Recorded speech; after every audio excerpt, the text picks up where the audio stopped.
mind is in a cage, and we can observe that because many people limit themselves or they limit others in their thinking that they are correct, or that they might even be wrong and they're confused, and they also put themselves in a cage of confusion. One way or another, are we truly free? And that question we're going to get really deep into in this video. We're going to unlock our mental cage step by step. This is an article written by Arjun van Diepen for the Liberator 2 News. Let's get into it. Can we unlock the mental cage by accepting the truth?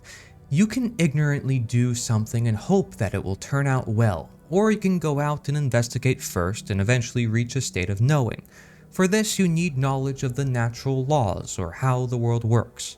People who follow ignorantly lack that knowledge. Those people have willfully ignored information, often just out of convenience. But if you ignorantly jump or fall off a high cliff, there are just as many consequences. Either way, you can't escape the laws of nature. The truth is in our own responsibility. It is up to us to live by it. In your reality, you can think about avoiding the harmful chemicals and resolving traumas, but the most important thing is to stop believing in the illusions that are based on false beliefs. Basically putting your mind in a different reality that's not reality. And if you want to create this change, action is required. Some people say that change happens in the heart or in the head, which is certainly true. But at the end of the day, real change only happens with courage and action. It takes guts. Our principles are often learned through the use of religion, government, media, education, family circumstances, etc. And many people will even say these are the things that keep your mind limited, or at least divided among other people's minds. What if instead it was based on understanding basic universal morality, such as the idea that you should not steal? Simple ideas like the golden rule. Do we change or base this morality or action with religion when we confess? With a government when a judge must decide it? According to media when it must be proven first? With school when they may just take away your marker if you use it unauthorized? Or within a family when they just look away to avoid trouble? Are these actually the determinants for morality? The spell that's put on truth or morality makes no difference. It is important to follow the principles that help us not commit crimes, which often occur out of fear or mind control, such as theft, assault or rape, murder, lying, withholding truth, using violence or coercion, slavery you may say. Getting clear in our principles will help us steer away from contradictions. So we all know that stealing is wrong, but many people will see taxation as a good thing. Whereas when a criminal organization demands money for protection, they see it as wrong.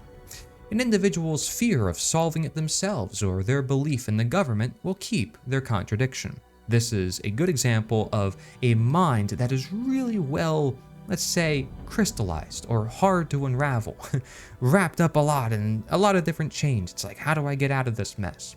Because when you justify your evil, it's not just evil, it's now another layer of evil. It's another layer you have to get past of like, there's all these justifications that tell somebody this is what reality is, when it may still not be reality.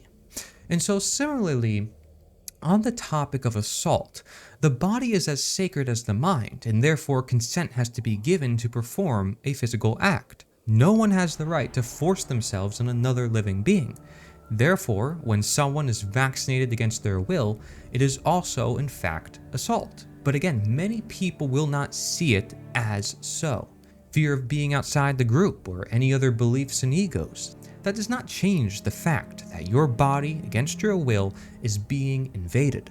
On murder, if you kill someone to prevent murder or multiple murders, the state can lock you up for murder. Because of this, there is fear of defending yourself, which is one among other tools the government uses to keep you in line. There's another example. Here you have another thing you have to unravel. On lies, let's say. When you withhold truth, you deny another person the right to discover the truth about something or someone. Fear of not being accepted or the belief that your ego is more important does not change that, okay? That means be honest. And don't create these exceptions where you say to yourself, I shouldn't be honest here. This is part of the reason why I wrote my book on radical honesty. Now, the consequence of ignoring the effects of your actions and accepting and often even defending and condoning the crimes committed is simply contributing to more trauma or fear. When you have this fear or trauma, it causes you to stop seeing certain things, thus holding back development of yourself. Therefore, in summary, let's really break this down step by step. How do we turn truth into action? Number 1, acknowledge. First of all, that there is a problem. Then you can address and overcome fear-based denial. Denial will only make the problem worse. Now, number 2, recognize that symptoms are merely consequences of underlying causes. Instead of treating symptoms, it is better to accurately diagnose, by way of knowledge, the cause of the problem by asking why.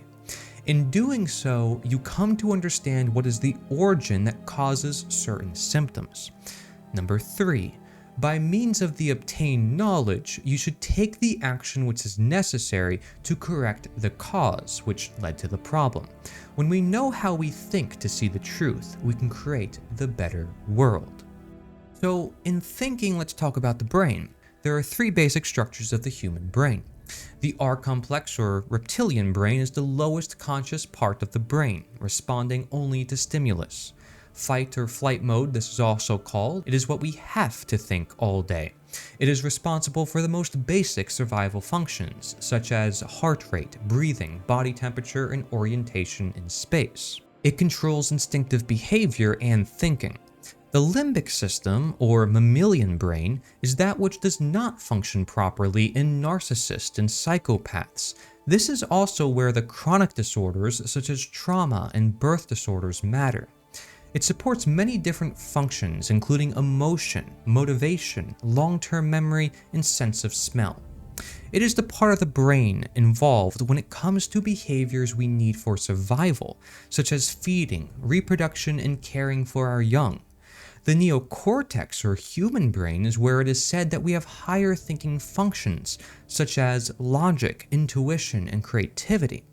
Regardless, by being balanced between the masculine and feminine, recognizing our impulses and reactiveness, being able to trace our thoughts and actions, we can unlock our mental cages to then free the cage holding our world in slavery. That's it. We start to free ourselves, we know how to free others. And it's really a giving and getting scenario, because you can be helping other people and in the same time be helping yourself. You can be honest with them and say, I don't have everything figured out. I don't know if I'm entirely free, right? But you will get that sense of freedom when you truly encapsulate what it means to be free. And what does it mean to be free? This is why I define what slavery is. Slavery is when somebody owns you. It's when somebody can control you.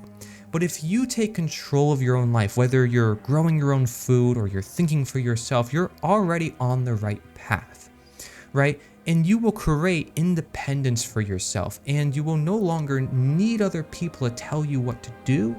And you can now take greater control of your own life, and therefore when something happens to you, you can resolve that conflict by your own means.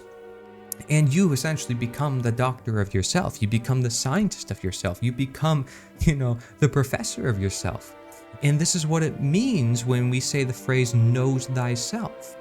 Because really, your body's the only house that you truly live in, right? So you gotta take care of this thing. And that's why our brain is very important too. But again, God's heart, it's all very important. But when we think of brain, we think of information, we think of knowledge. So are we getting distracted by a lot of the advertisements and media out there?